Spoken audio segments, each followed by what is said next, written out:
Operation Iron Net. ICE and the FBI stormed 12 U.S. cities in one coordinated night. Coast-to-coast raids, doors smashed open. 8,100 MS-13 members in cuffs. The largest gang takedown in American history. Officials call it game-changing. Weapons seized. Network shattered. Operation... The mother knew something was wrong when her 15-year-old son stopped coming home for dinner.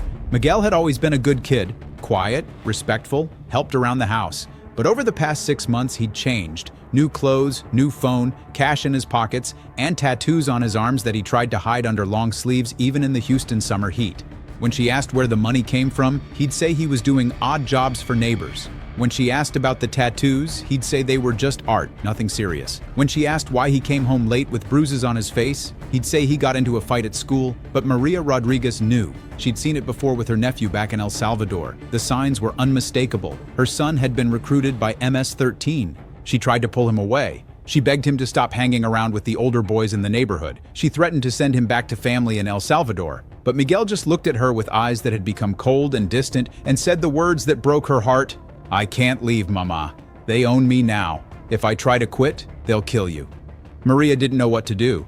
She was an undocumented immigrant working 2 jobs to support her family. She spoke limited English. She didn't trust police because she feared deportation. So she stayed silent, watching her son disappear deeper into a world she couldn't reach. What Maria didn't know, what almost no one knew, was that MS-13 had evolved far beyond a street gang. It had become the ground-level army for Mexico's Jalisco New Generation Cartel, operating across 12 major U.S. cities as a distributed network of enforcers, dealers, and killers. And the federal government had been watching them for 3 years, building the largest gang investigation in American history.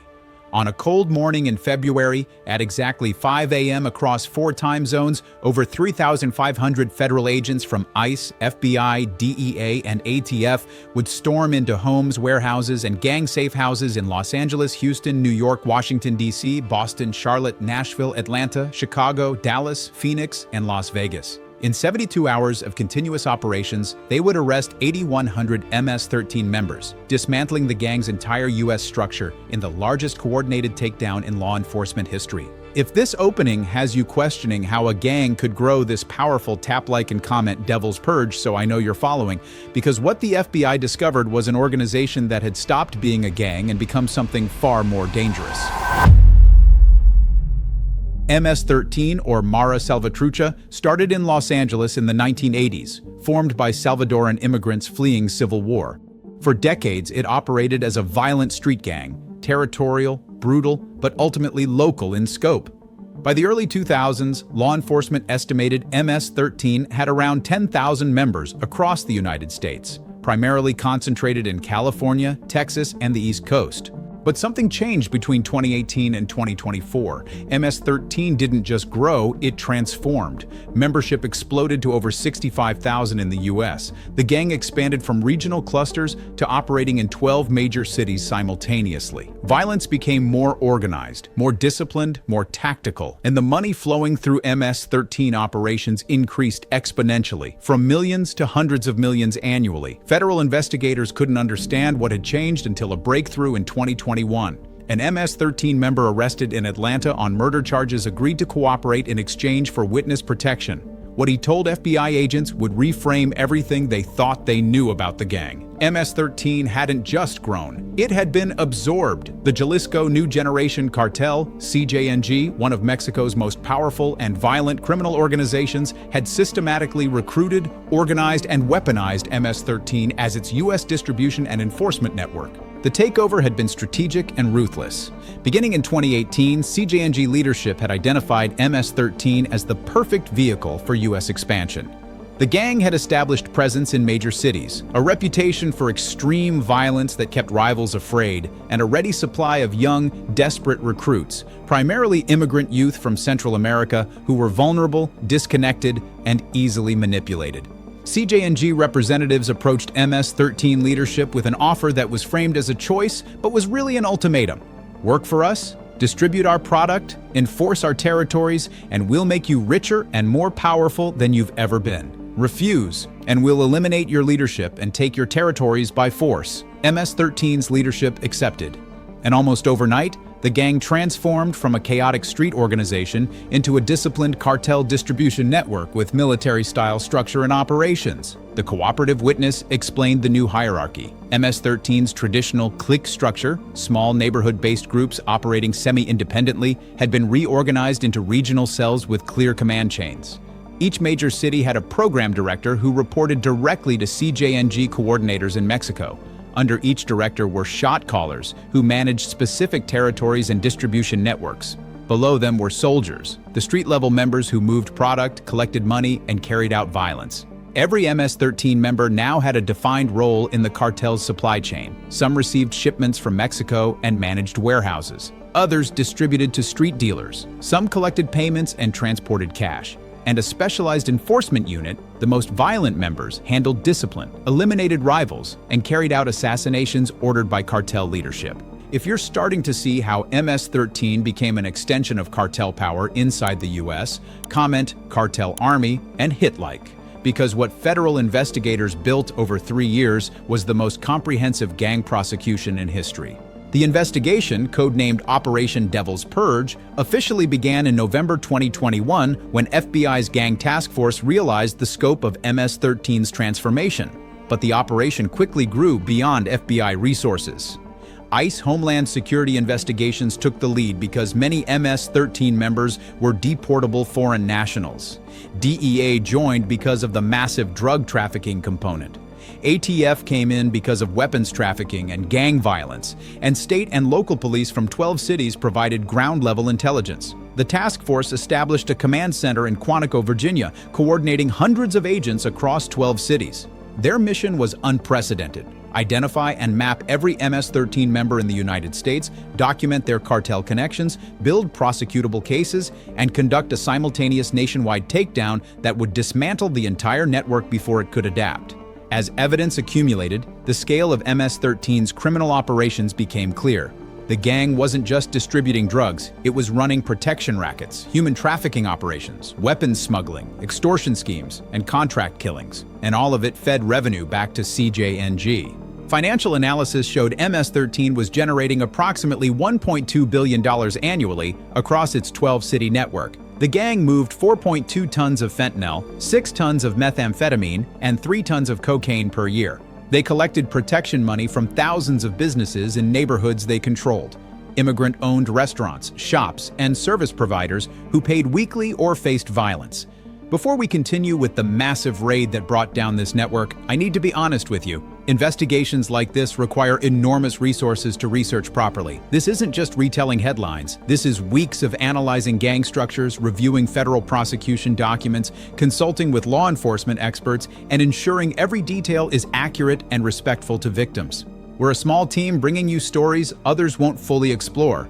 Stories about how gangs evolve into cartel armies, how violence destroys communities, and how young people are groomed into organizations that consume their lives. If you want us to keep making these investigations, consider joining our channel membership. Your support funds the research that makes this possible. For less than a coffee each month, you'll help us expose these crimes. Members get early access and exclusive content. Click the join button. Your support makes this work possible. Now let's continue with the operation that dismantled MS-13's entire US network. Planning Operation Devil's Purge required military-level coordination. Over 3,500 federal agents would hit targets simultaneously across 12 cities in 4 time zones. Every MS-13 member identified through the 3-year investigation, 8,100 individuals, needed to be arrested within a 72-hour window before the network could react and flee.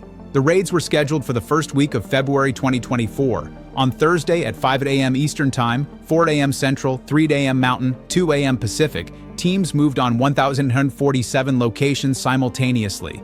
In Los Angeles, 680 agents hit 340 locations across South Central, East LA, and the Valley. In Houston, 420 agents raided 187 locations. In New York, 520 agents struck 246 locations across the Bronx, Queens, and Long Island. Similar operations unfolded in Washington, D.C., Boston, Charlotte, Nashville, Atlanta, Chicago, Dallas, Phoenix, and Las Vegas. Every location had been under surveillance. Every target had been vetted. Every team knew exactly who they were looking for. The scenes were chaotic but controlled.